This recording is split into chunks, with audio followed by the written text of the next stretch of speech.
Okay, so the onion rings have been fried and eaten, and so I am going to take a few minutes and talk about my day that I had today at Camp Invention. And the camp was good. The post isn't really about the camp, um, but for those of you who aren't aware, on my Facebook page, I kind of take the approach of being real, and which I feel is lacking a lot in ministry. That you get to a place where you feel like you have to say certain things, you have to act a certain way, do certain things. You can't ever say anything negative. You got to be cheerful all the time. You have to just, you know, live up to this expectation that everyone has of you. And I've always resented expectations of me. I kind of look at it like, no one's going to expect more of me than I expect of myself. And for others to tell me what I should be doing, what I shouldn't be doing. I'm a grown woman. I know what I should and should not be doing. The struggle that I bear to y'all is that sometimes I don't want to do the right thing. I do give in to my flesh. And that's what my Facebook page is about, is me walking with y'all as I would a friend. And so keep that in mind as I share my day with you, that I'm not perfect. I'm sure I look tired because I'm exhausted. Normally I'm a stay at home or work at home mom, and we homeschool. And I was raised in public school. My oldest son was in daycare, private school, public school, until we decided to homeschool 4 years ago. And I had a lot of anxiety today about getting out around public school kids, just because they're different. We're Most kids are different. It's not that public school kids are different, but I'm very different from a lot of people, regardless of how they are educated. And so my husband is also very different. We're very strict in our discipline, but we're also very loving. But we expect respect from our children to us. If we're trying to teach them something, they are to listen. There's no back talking. There's no disrespecting other children. No name calling. No bullying. And so when I know that I'm going to go into an environment where we are going to encounter those things, it makes me I'm nervous. Like, okay, well, even though I want to protect my child like every parent does, I realize that you can't do that their whole life, and that part of their growing, part of the parenting, is to allow them to get out there and mingle and get their feelings hurt, get their feet stepped on, get bullied a little bit, all those things that you don't want them to go through, but they have to go through if they're going to make it in life. The world's not a nice place. And so, I kind of approached the day with knowing something was going to happen. When you get around 30 kids, that's new to your kids, have never been around, something's going to happen. But really, what happened really had nothing to do with my own children. I was the the the kids that were there were split into two groups, by age. The older ones were in the blue team, and the younger ones, like probably 8 and under, were in the green team. And so I'm a parent volunteer, and I was on a volunteer for the green team. And at lunch, I was sitting across from some of the kids, and this little boy said, this kid over here called me weird, called me a weirdo. And I was like, okay, well, you know, I, I said to the other child that had called him weirdo, I'm very direct. I don't believe in placating. If there's something that needs to be said, I'm going to say it. I try to be tactful, but, a lot of people don't appreciate my tact or my sense of humor slash sarcasm. So anyway, but I was trying to be tactful dealing with the children, but also very direct. And that's why I asked the accused child, did you call this child weird? A weirdo? Oh no, I didn't do that. And, of course the child was lying. And uh, so I talked to him for a little bit, about why that wasn't good, to call people names. And the child that had been called a name, it it's not that he was weird. I definitely wouldn't call the kid weird. I mean, he had like a mohawk, or you could see where he had a mohawk, and it was, this part was still long, and this part was growing out. And but he was real bright-eyed, one of those kids who is very happy, he's very energetic. And I guess probably to some people that is weird, that he would just a happy-go-lucky kind of a kid. And he had a lunch bag that had Tim Burton on there, Frankenweenie or whatever. And I was like, you see this, lunch bag right here, this movie? Oh yeah, it's my favorite movie. I was like, the guy that wrote this movie, I said, he is very weird. He's very weird. And I said, but he's also very rich. And I told the kid, I'm weird. I don't fit in. I don't feel like I fit in anyway, and I'm okay with that. It's not about, why would I want to be like everybody else? And that's what I told him, you be you. You're the only person that can be you. And I was just like, embrace your weirdness, weirdness rocks. And I, did the fist bump with him, and, his face just lit up. And he was like, yeah, I'm weird, and I'm okay with that. And I explained to the other boys that had called him weirdo, that it's okay, to be weird. And they're like, well, no, it's not. And I'm like, yes, it is. Who are you to set the standard of weird?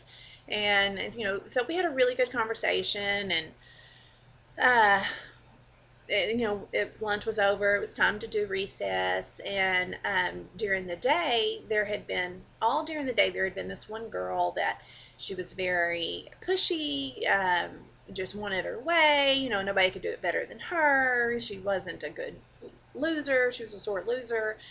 And she was just always trying to turn the conversation around to her.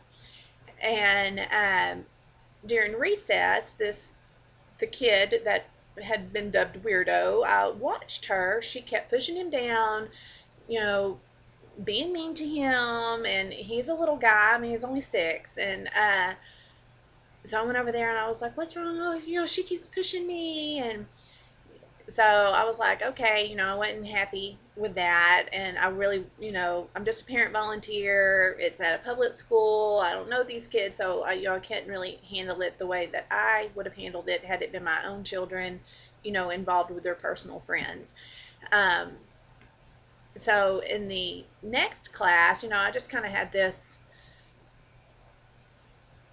image of her, I guess, a judgment of her, if you will. Here she is, naughty little girl, she's miserable, making everybody else miserable, probably gets her way all the time at the house. And uh, so we go to the next class, and she's like, we had to make these things in class, an insulator for our tools in the desert, as our project. And so we named our team. I'm with, like Ginger and 3 other 6-year-olds. And so we named our team uh, the A team, the awesome team. And she was sitting next to us, and she was like, oh, so you named your team the awesome team. Well, we named our team, oh, something like the first place team, and y'all should have thought of that. And she was just being that way that I can't stand in people.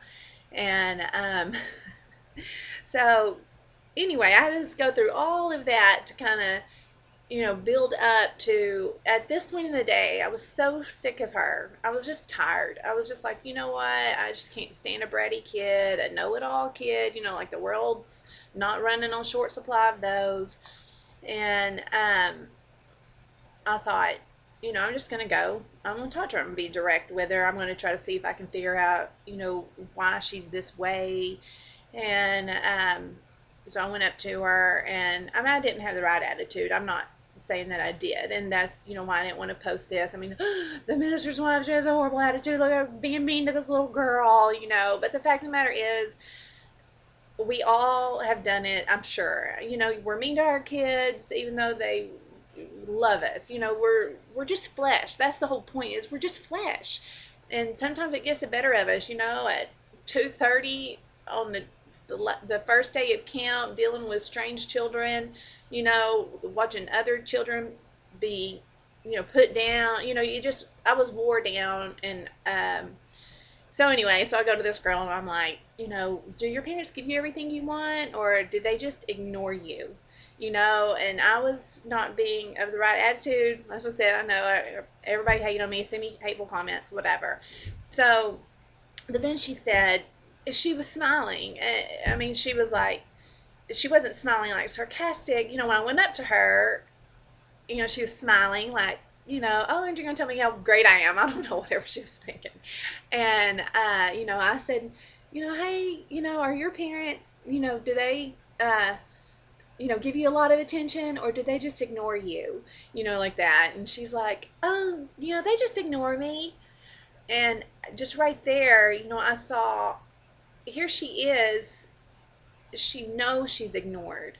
And she was trying to act like it was no big deal. And it really just broke me. God was like, see, Melinda, you don't know everything. Here you are, you're 35 years old. You know better. I've studied children, I've studied people. I should know better. I know. And I'm like, she's just a 7-year old girl. She doesn't know how to control her emotions. She's still learning. She doesn't know to look at her situation and say, I'm acting hateful because I'm ignored, And I just had a bad attitude, and I saw this girl and she was hurting, and she's like, my mother's been in the hospital. I have a baby brother, and he has to get all the attention now, but they can't get her medicine right, and she has to keep going back in the hospital. And I just, I was just like, oh, I'm such a idiot, and I don't know nothing. And if I would just quit being so wrapped up in, you know, trying to be the hero for this other kid, I really don't know. I was just tired and exhausted. And but that's what the whole point of this video was, to say, just shut up sometimes. I guess, if to me, to myself, that when you think you see a child, you think this child, this child's being mean, this child's the bully, and I know all this stuff. I know that most kids that act like that is because they have something going on, but I just let myself get wore down to the point where, I was blinded to that. I didn't care. I didn't care if she was being ignored. I was just out to prove a point. She's been hurting everybody all day, and here I was, big and tough. I was going to hurt her. And she's 7. Like I said, I'm like 35. I'm picking on this 7-year old, but I'm glad that, God, that even though I haven't been where I need to be lately, and I know that, and but that's not about that. Anyway, that God, I haven't gone to such a far place that God can't still convict me, that He can't still say, Melinda, hush, be still, be quiet, love others. I know all that. And so that's what this is about, is to tell you sometimes, just hush. Just, they're little kids. They don't know, and that we're supposed to be the adult in the situation. And before she left for the day, I made sure I gave her a big hug, and I told her how much fun we had, and we did. After that, we got through that. We had a good time. We worked on projects and stuff together. She'd come to me for help and everything, and that we're looking forward, to having a better day tomorrow. And she's staying with her grandma for the week, and she just feels out of place too, and that it was just easy for her to be mean to everybody and to get her way, instead of being nice and being ignored. I don't know. So I'm not sure what all y'all got out of this, but um, I hope something. And if you have something hateful to say to me, I really don't want to hear it. So Don't say it to me. I don't know. Go say it to somebody else. But, I'm struggling. I'm human. You're human. Even if you're a Christian, you're human too. You have faults. Just, it's good to admit it. I'm not saying everybody needs to go on YouTube and Facebook and admit all your faults, but I just take the stance of I am so real, and I'm this way in real life. I've always been this way. I'm not saying it's the way to be. I'm just saying this is the way I am, and that if God can use me to show y'all, look at this girl. She's run down, she's loudmouthed, but I can still use her, and that if that is where God has me right now, so that y'all can get something out of the shambles my life feels like it's in sometimes, then take that, learn from it, and go be a blessing. And I am learning, and I've come a long way. Like I said, I just have a really long way to go. But anyway, so if you have something positive to say, please say it. Haters gonna hate. I know that, but I don't need any hate in my life right now. Okay, so talk to y'all later. Chat me up on Facebook, musingsofaministerswife.com.